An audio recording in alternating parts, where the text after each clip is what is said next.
There's a sister there. Till now, you cannot find your husband. We wake up in the morning and you find that the husband you marry, you have a child for you. Till now, you cannot find the man again. And then, unlucky for you, you don't know the family of the man. The family he took you to, you went there, you cannot trace anything about it. So please come out. And you have a child, a baby boy for him. From the midst of the congregation, the woman in question came forward to testify to the prophecy of the man of God. My name is Joy Chine. I am from Enugu State. I am the woman the man of God prophesied that the husband left her for years. She cannot trace him. The child is now 14 years and he has never seen his father till today. And I am the only person taking care of him. I don't even know the family of the man. My son don't know the family. We are just like that. I'm the only person suffering and taking care of my child. Man of God, please help me. My name is Joy Chine. I am the woman, the man of God prophesied that she married a man and the man disappeared. I could not trace him again. I could not even trace the family. He left me with my son, and I was unlucky I can't trace him. So finally, I went home to my parents with my pregnancy. The marriage lasted just for 3 months. I was already pregnant there. It all happened that when I finished school, I went to Abuja to stay with my auntie at Abuja, and then to look for work and prepare for my travel, because I was even reading for CGFNS exam, certificate for graduates for foreign nursing exam. I was already booked at Ghana to go and take the exam. But it was at that time a friend of mine whom I met in Abuja said a man came from Lagos. He saw my picture in the house. That my friend, the husband is a pastor, is a lady. So he said he saw my picture in the house and said he would love to marry me, so that they want to see me in their house. I said, I'm already planning to travel. I'm not interested in marriage at this time, just to travel and face my career. Then the lady insisted that I must come and see him first. That's why can't I come and even set my eyes on him and know the kind of person he is or something like that. So later on, we arranged on a date. I went, even though I know in my heart I'm not interested in getting married. When I got there and set my eyes on the man, the first thing that happened to me, I was frightened because of his looks. He was short, he was ugly, he was lanky, and all manner of things. I was frightened. I said, I cannot marry this kind of man. I must travel. When I get there, I get myself fixed. If a man comes, I will even marry the man. But immediately this man set his eyes on me. And the next thing, after I saw him and said, I'm not interested, he began to pester me, my house, every day, every time. He would run to my auntie and talk to my auntie about me, that he's interested in marrying me. He will run to my sister, who is also staying at Abuja, and tell my sister that they should beg me to marry him, that without me he cannot succeed, he will not do anything, he will be wasted, he will be lost, that his only problem is because he has not gotten married, that once he got married now, because he said he's a pastor, his ministry will boom, he will become somebody in life, and all that. I said, I want to travel. He said his ministry is not in abroad, it's in Nigeria. I said, my ministry is in abroad. I want to travel. But the man insisted. I was refusing. But after much pestering, I was even fasting, praying for God to take him away from me. I don't want it. But he insisted. After much pestering and troubling, I can't get myself again because of the disturbance. I now yielded in. Even my auntie advised me, says, is it because I want to travel that I insisted I will not marry him? That do I know what will happen? I should just make up my mind. Even if God wants me to travel, even after the marriage, I will still travel and all that. And I succumbed and agreed to the marriage. During the introduction, when he came to my parents' house, one day he said he's going to come with his relative and all that. he was going to bring money. We waited for him. He didn't come. Oh. He said he had accident. Oh. He didn't come. So even to prepare for the ceremony, he said he's bringing money. He didn't bring anything. It was my father that was even ashamed. He said, he has already told people, how can they come and look at him and nothing was prepared? He brought out money. They started gathering drinks. My mother brought out money again. They bought drinks, cooked food, prepared everything. On that day, he landed. We were looking to see where he had accident. We didn't see anything. And we didn't see that was it. So we managed to finish everything. So when we now ended, we traveled. None of his relatives came. So my father requested for the relative. He could not even present the relative. The wine he brought that day was fake. My father started crying. So now at the end of the whole thing, we went for wedding. During the wedding, nobody came again. My father was angry. He stood up in the midst of the wedding that he must stop it. No relative, nobody, that he cannot hand me over to him. Then my mom and other people began to, hold him back and say, if we do this now, how will people say that on the wedding day of the child they started the marriage, and what will people talk about it? Then he now sat down again. That was how the marriage was ended. The wedding was done. During the wedding, he came, and people came. He was even there. Initially, he was saying he needed even to buy a suit, that he didn't have a suit and all that, money and all that. But he came with a suit, and I saw him there. He came alone, and even on my wedding day, I cried, though. It was even somebody that was even cheering me up, the boy that was singing, cheered me up, and I cleaned my eyes. What actually happened was that none of his relatives, we didn't see anybody. It's just one man like that. How can you hand me over to him standing there? When they call relative, when they call my own people, my mom came, my brother, my auntie, people, my sister gathered around me. And it was just this man alone. My father said, what is happening? How can he hand over the daughter to a man like this without a relative? That was just the main problem, strange thing that happened. My father wanted to stop the marriage. He said in his heart he couldn't rest again. He stood up, said this man, he cannot hand this daughter to this man, that this marriage is somehow, that his spirit in him is even boiling and disturbing him. So he stood up that he won't allow this marriage to hold again. So, but people around, my mom and us, begin to draw him and said, if you do this thing now, what will people say? What will the whole world say? That on the wedding day of your child, you're the one that stood up and scattered the whole marriage. We have already come. People are around looking. It's a wedding that people are inside. Everybody are gathered looking at us. What will happen? So my father now sat down again. He has already stood up. He now sat down again. So after we continued in the wedding, after the wedding, we went back home. The strange thing that happened to me on the first night of wedding is that when we came home, the man lay on the bed, shut off the lights, and faced the wall, that he's tired. Somebody that was pestering me all this while, he wants to have sex with me, he wants to marry me, he wants to do all these things. He just faced the wall, shut off the lights, and I was like, my whole world has come to an end, though. Must be a strange, it's a ghost. It's a ghost I have come in contact with. So from the night of that wedding, he faced the world. And when he even turned back and said to me that he will continue to deal with me and deal with me and deal with me until I die. I laid my hands on my head and started crying. I said, I never knew you from Adams. I don't know you anywhere. It's just somebody that linked me to you. This is arranged marriage. It's somebody that linked me to you. I never knew you anywhere, and I never did anything wrong to anybody. My only concern is just to read. Read my books and travel. That's my plans.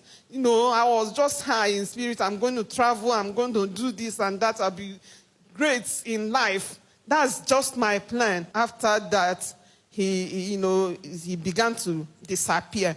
One day he just left, He even said he's not interested. I became pregnant immediately because I took in immediately. Within 3 months of the first trimester, that's within the first 3 months that I became pregnant. He was just leaving the house like that. He will not bring money for food. I haven't gotten a job at that time. He will tell me to go and collect something from kiosk people, that when he comes back, he will give them money. I said, I can't do like that. We are not trained like that in our house. So I went to my friend's house and stayed. When he came back again, he said he must take me to Lagos, to somebody's house. He said his brother's house, that he has gotten a house for us to stay. My impression about him is that he's a strange person. He must be a ghost. He must be a ghost. He's not a normal person. He must be a ghost. I was even backing out.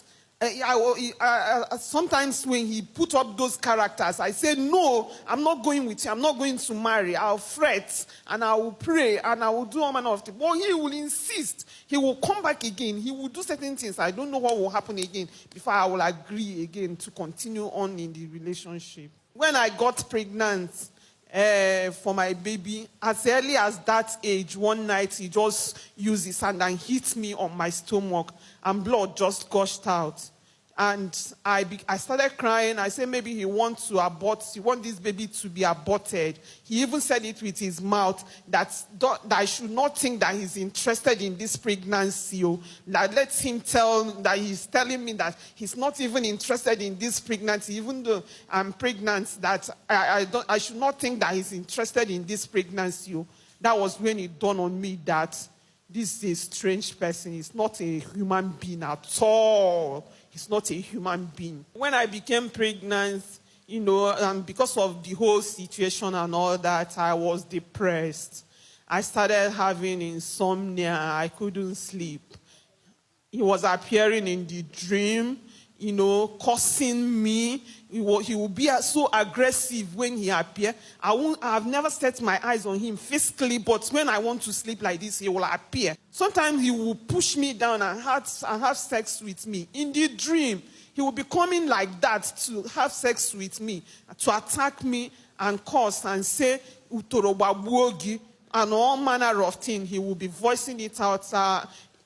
All manner of things that I've never had. He will be so harsh, so wicked in my sight, the way I see him approaching me. And I'll begin to pray and I'll cancel it and I say all manner of things. I will tell him even back to sender. I will say back to sender, it will never happen to me and my son, that we will live, that we will not die. Sometimes he says, I will kill you. I will kill you. He will appear and say, I will kill you. I say, I will not die. My son will live. I will live. My head is going to come out of this problem. I will not go with it. So later on, after after the 3 months, I started running around because I was already depressed, almost as if I'm going to run mad and all manner of things I was going through at night. I was depressed in the first place. I was depressed. Secondly, insomnia. I don't sleep. To close my eyes, I have stayed for 1 week, I remember. Complete 1 week, I could not sleep. As a nurse, I was even working. I found out when I want to go for thermometer, I will go and carry tray. So that was when I said no. If I go further, I can even harm the profession. So I took permission from them and I went for medication and all manner of things. After the delivery of my son, then we continued to stay. The problem increased. He kept appearing. He kept attacking. Sometimes he will attack me and my child in the dream as I used to see him. And my child will tell him that he's going to kill him. That's what he used to answer him in the dream. My child will say, I will kill you. I'll kill you. And me, myself, in my heart, I will say, thank God. And when you put to bed this baby, this son is still beside you, he never appeared. He never appeared. The depression and the insomnia became so much. Yes. How many years throughout this period? 14 years. By December, it will be 15 years. You never set your eyes upon the man Never set my eyes. up to date. Yes. I came to Synagogue Church of All Nations through my aunt. She's a partner with Emmanuel TV. So she invited me and said, please come with me to Synagogue Church of All Nations. I said, I'm going to come. Even though I did not have money, I had to borrow. And I came last Sunday. That was when the prophecy came up. The man of God, that was when the man of God prophesied there's a sister here that you got married to a man, and all of a sudden he disappeared. And you never set your eyes on him. Unlucky for you, you can't even trace the family, and you have a baby for him, a baby boy. That's the way he said it. Since that prophecy came, it brought deliverance, great deliverance to me. I've been sleeping where I was staying. I've been sleeping. Since I came here, I've never tested any drug. I've never taken any antidepressant or sedative. I have never taken any of them. God is a witness. It never entered my mind. Shall we put our hands together beautifully for the miracle-working God? And listening to the prophecy of the man of God, it was spot on. The man abandoned you. You never saw him. You can't even trace his relatives for 14 years. Are you not surprised when the man of God mentioned 14 years and this boy is 14 years old? Yes. Yes, I'm surprised, greatly surprised. It shocked me. I said, how can he locate me in the midst of all these people that are here? I was greatly shocked. I said, how did he come to know about me? Me, that is like somebody almost forgotten. Nobody talks about me again. It looks like my case has been abandoned. I said, how could he pick me up? Among all these people that are seated here, I began to run. To come down here. Yes, after this deliverance, when I got back to the place I was staying, the man reappeared again. But this time around, he didn't come near me. That was actually what happened. He didn't come near me. He said, you have gone there where they are giving you help. You have come here, they have delivered you. So you have gone to Senior Prophet C.B. Joshua. You have gone to him. And he went back. He disappeared again. I never saw him again. That is not enough for Jesus Christ. Put your hands together beautifully for the miracle-working God. Before our aged mom speaks, she's going to speak in one of the local languages, and we shall translate. She's the mother to the woman who just finished addressing herself, sharing her experiences with us. We're going to hear from her briefly, then we shall translate later. My akele nebo duko asi ne bia wo lon son ke synagogue. Nko wanine biko gwa anya fage ke ndi bu ndi nọ na akụkụ. Ihe nwere ike gbasara nwanyị ngwagwa anya okwu. Emmanuel Kennedy Chineke mgbe nwoke ahụ bịa efa m bụ Grace Okwu mgbe nwoke ahụ bịa n'ezinụlọ anyị ọ bịa weta ọjị nke mbụ nke ịbụọ ọsha anyị gwa ndị mmadụ ka eje kpọta ụmụnne ya agwacha ndị mmadụ o weteghị ego until eshikie ihe ọ bịa sị na ya were accident. We heard it from our aged mom. She said she has lots to say, but she's going to make it brief. That very day she sighted her eyes on this man. The man came with only a local nut. They call it cola nut. That's what the man came with, and told her particularly that she should invite people for the wedding. That he's going to mobilize his own people as well to attend the introduction of the wedding. That was how the man disappeared. Emeche ịgba nkwụ mụ na ọga m wetara ego eji wee mee ya ọ kwadowe maka wedding na a ga-eje Abuja erute na Abuja onweghị onye ọkpọ wee bịa ọga m wee iwe si na ọ ga-aghasa everything. Our mother further explained that when it was time for the introduction, because they have gone far to invite different people to attend the introduction of her daughter's wedding, the man didn't appear until the day of the introduction. But to avoid shame and disgrace, her husband and herself contributed money to buy items for the introduction and also to prepare food for the invitees, those who were invited to the introduction. And also, when the man refused to appear, on the day of the wedding, the man came And when he came, he didn't come with anybody. Her husband got angry and wanted to call the marriage a quit. Ayowe biko emeche wedding ayiwe na omeche kpọrọ jewe Lagos. Oge ọ ga Lagos bido mewe ihe ọjọọ dị iche iche akpọnata wite Enugu State. My mother father explained that on the day of the wedding, the man came with no one. Her husband stood up to cancel the marriage, but members of the family advised her husband that no, we have gone so far. If you cancel this marriage at this point in time, it will bring shame and disgrace to the entire family. That was how the husband cooperated. They allowed the wedding to take place. After the wedding, that was when trouble started in the life of the daughter.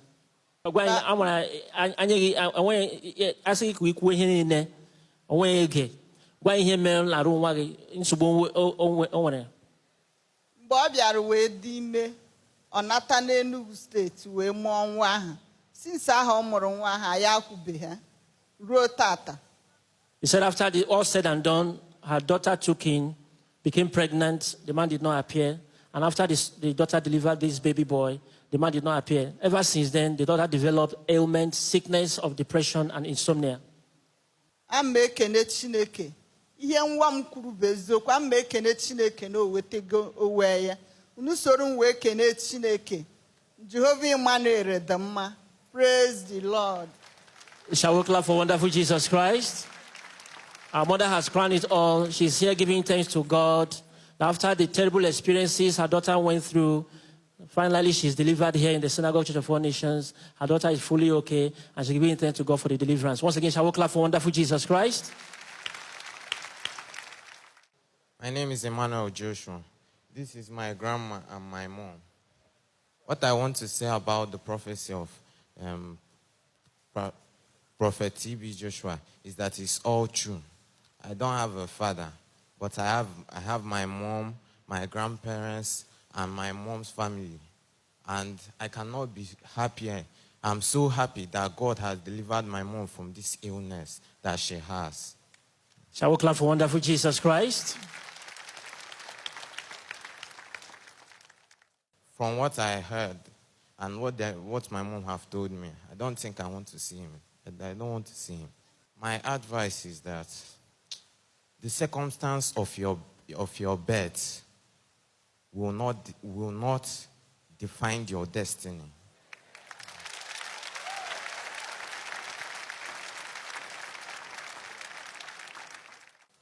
My advice to the whole world is that before ever you get into relationship, run to SCAN, run to Senior Prophet T.B. Joshua, run to God, so that men of God, other men of God could help and pray for you.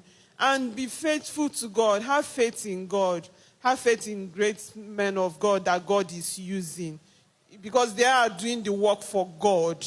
God sent them. God brought them.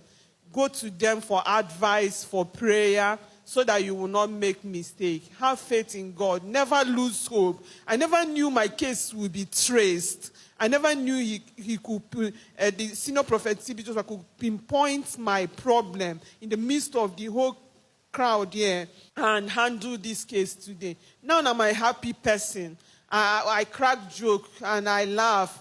Before I hardly laugh, you know. I laugh, I can sleep, you know, I have my sleep, I have my rest, I'm happy again, just like a normal person should be. Shall we clap for wonderful Jesus Christ? Yes, we know the woman is excited, and of course she has given a wonderful word of advice. And what she really meant to say is that once you encounter such a case, you should look for a living church and get involved with them.